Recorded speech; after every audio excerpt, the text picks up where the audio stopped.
ఎన్ని ప్రయత్నాలు చేసినా జీవితంలో మీరు ఉన్నతంగా ఎదగలేకపోతున్నారా? మీరు కోరుకున్న ఆశయాన్ని మీరు ఛేదించలేకపోతున్నారా?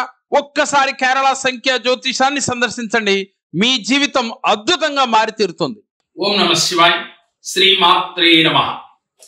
మీ సంతానం మీ మాట విని మంచి మార్గంలో నడవాలంటే ఇలా చేసి చూడండి.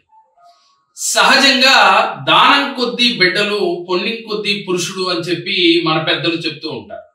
అట్లాగే పూర్వజన్మలో మనం చేసిన యొక్క పాపకర్మలు రుణ ఫలితమే మన బిడ్డలుగా ప్రతి ఒక్క తల్లిదండ్రులకి బిడ్డలు పుట్టే విషయం.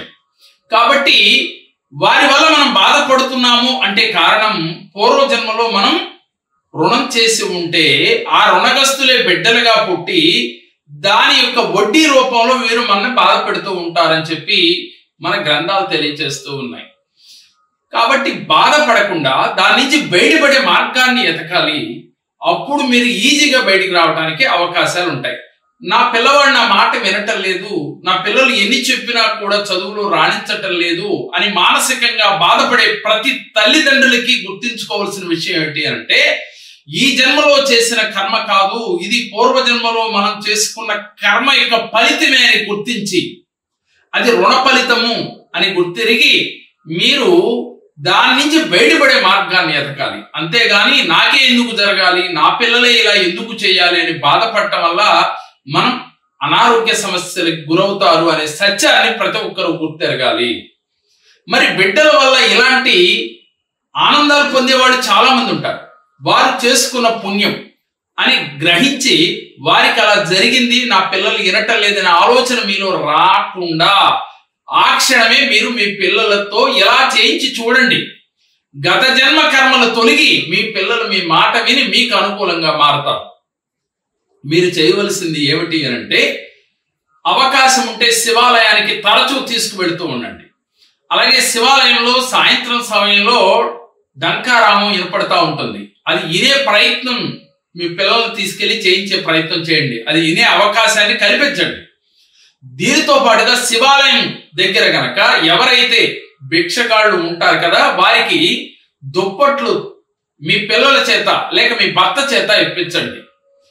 మరి గత జన్మ కర్మలు ఎవరు చేస్తే బిడ్డల రూపంలో వచ్చారంటే తల్లిదండ్రులు చేస్తే, కాబట్టి తండ్రి రూపంలో తండ్రితో గాని పిల్లలతో గాని కుదిరితే ఇద్దరితో దానం ఇప్పించండి.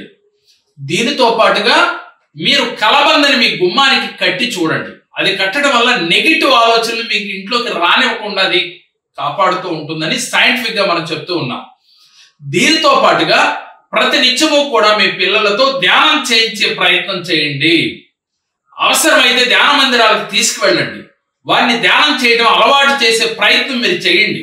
బతిమాలి లేదు, మీరు ఏ రూపంలో అయినా కానీ వారిని తీసుకువెళ్ళి ధ్యాన మందిరాల్లో కూర్చోబెట్టి ధ్యానం ఎలా చేయాలో నేర్పించి ప్రతిరోజు ఇంట్లో ఒక పావు గంట నుంచి అరగంట ధ్యానం చేసే విధంగా అలవాటు చేయండి. ఇలా చేయటం వల్ల గత జన్మ కర్మలు తొలగిపోతాయి. అవి తొలగిపోతే వారు సన్మార్గం నడుస్తారు, మీరు హ్యాపీగా ఉండగలుగుతారు. ఇంకా మీరు మీ పిల్లలు మీ మాట వినకపోతే ఎక్కడైతే గవర్నమెంట్ హాస్పిటల్స్ ఉంటాయి కదా, అక్కడికి పేషెంట్లకి ఫ్రూట్స్ మీరు పంచే విధంగా మీ పిల్లలతో వారి పుట్టినరోజు నాడో లేక ఏదైనా అకేషన్ ఉన్నప్పుడు మీ పిల్లలతో తీసుకువెళ్ళి వారితో వితరణ చేయించండి. అలాగే ముఖ్యంగా వారు జన్మ నక్షత్రం రోజున, వారు పుట్టిన జన్మ నక్షత్రం రోజున ఇలా దేవాలయాల ముందు ఉన్న భిక్షగాళ్ళకి లేక ఆసుపత్రుల్లో పేషెంట్లకి మీరు ఫ్రూట్స్ పంచే విధంగా ఏర్పాటు చేయండి. ఇలా కొంతకాలం చేసేలోగానే క్రమక్రమేపీ పూర్వజన్మ కర్మలు తొలగి మీ పిల్లలు మీ మాట విని తీరతారు. ముఖ్యంగా మీ పిల్లలు మారిపోయారు అని చెప్పి ప్రతినిత్యం మీరు తెల్లవారుజామున 4 నుంచి 5 గంటల లోపుగా ధ్యానం చేయండి, అఫర్మేషన్ చేయండి, ఊహించండి. మీ పిల్లల్ని పాజిటివ్ గా మారిపోయినట్లుగా, మీకు అనుకూలంగా ఉన్నట్లుగా, మీ పైన ప్రేమ చూపిస్తున్నట్లుగా, మీరు కోరుకున్నట్లుగా మీ పిల్లలు మారి వారు ఉజ్వల భవిష్యత్తు పొందినట్లుగా మీరు ఊహించండి. ధ్యానం అయిన తర్వాత అఫర్మేషన్ చేసి మీరు విజువలైజేషన్ చేసేటప్పుడు ఈ విధంగా చేయాలి. ఇలా ఎవరైతే చేస్తారో వారికి క్రమక్రమేపీ మీ పిల్లలు మారి తీరుతారు.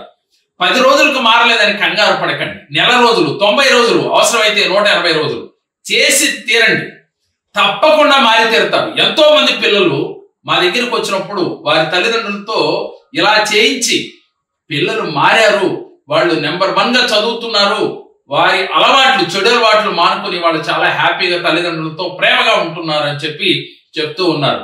అనేక వీడియోల ద్వారా మీకు చూపిస్తూ ఉన్నాం. మరి మీకు ఇలాంటి సమస్య ఉంటే వెంటనే ఆచరించండి. అయినా క్లియర్ అవ్వకపోతే ఒక్కసారి కేరళ సంఖ్య జ్యోతిషాన్ని సందర్శించండి. వారికి ఏ గ్రహాల చేత అలా ఇబ్బంది పడుతున్నారు, ఏ పూర్వజన్మ కర్మల వల్ల మిమ్మల్ని వాళ్ళు వేధిస్తూ ఉన్నారు, వారు చెడు మార్గంలో ఉండడానికి కారణం ఏమిటి, దాని నుంచి బయటికి రావాలంటే ఏమి చేయాలి, ఎలాంటి రెమెడీస్ పాటించాలో మరిన్ని మీకు వివరంగా తెలియచేసి ఆ సమస్య నుంచి బయటకు వచ్చేట్టుగా చేస్తూ ఉంది ఈ కేరళ సంఖ్య జ్యోతిషం. నేను ఎప్పుడు ఒకే మాట చెప్తూ ఉంటాను, సమస్య వచ్చిందని బాధపడుతూ మూల కూర్చుంటే సమస్య తీరదు. సమస్యని ఎదిరించాలి, సమస్యని మనం ఫేస్ చేయాలి, దాని నుంచి బయటపడటానికి మార్గాలు ఎదగాలి. ఆ మార్గం దొరికిన తర్వాత ఆచరించాలి విశ్వాసంతో. చేసిన వారికి చేసుకున్నంత మహాదేవా అని మన పెద్దలు ఊరికినే చెప్పరు కదా. మరి మీ జీవితంలో కూడా అద్భుతాలు జరగాలి, మీ పిల్లలు జీవితంలో ఉన్నతంగా ఎదగాలని మీరు అనుకుంటే ఆచరించి చూడండి, దాని ఫలితం తప్పకుండా వస్తుంది. పూర్వజన్మ యొక్క కర్మ యొక్క ఫలితమే బిడ్డల రూపంలో వస్తారు. ముఖ్యంగా రుణ ఫలితమే. మనం ఎవరికైనా అప్పులు ఎగ్గొట్టున్నా, లేదు వారిని అప్పు తీసుకుని వారిని బాధ పెట్టున్నా, ఈ జన్మలో మన బిడ్డలుగా పుట్టి రుణం తీర్చుకోవటమే కాకుండా వడ్డీ రూపంలో మనని బాధ పెడుతూ ఉంటారు అని చెప్తూ ఉన్నారు. ఇది నిజమా కాదా అనే ఆలోచన కన్నా అలా మీ పిల్లలు ఎవరికైనా ఇబ్బంది పెడుతూ ఉంటే వెంటనే మీరు ఈ రెమెడీ పాటించండి. దానివల్ల కానప్పుడు ఒక్కసారి కేరళ సంఖ్య జ్యోతిషాన్ని సందర్శించండి. ఓం నమః శివాయ. నేను ఖమ్మం నుంచి వచ్చానండి. నా పేరు ఆలూరి నరేంద్ర కుమారు.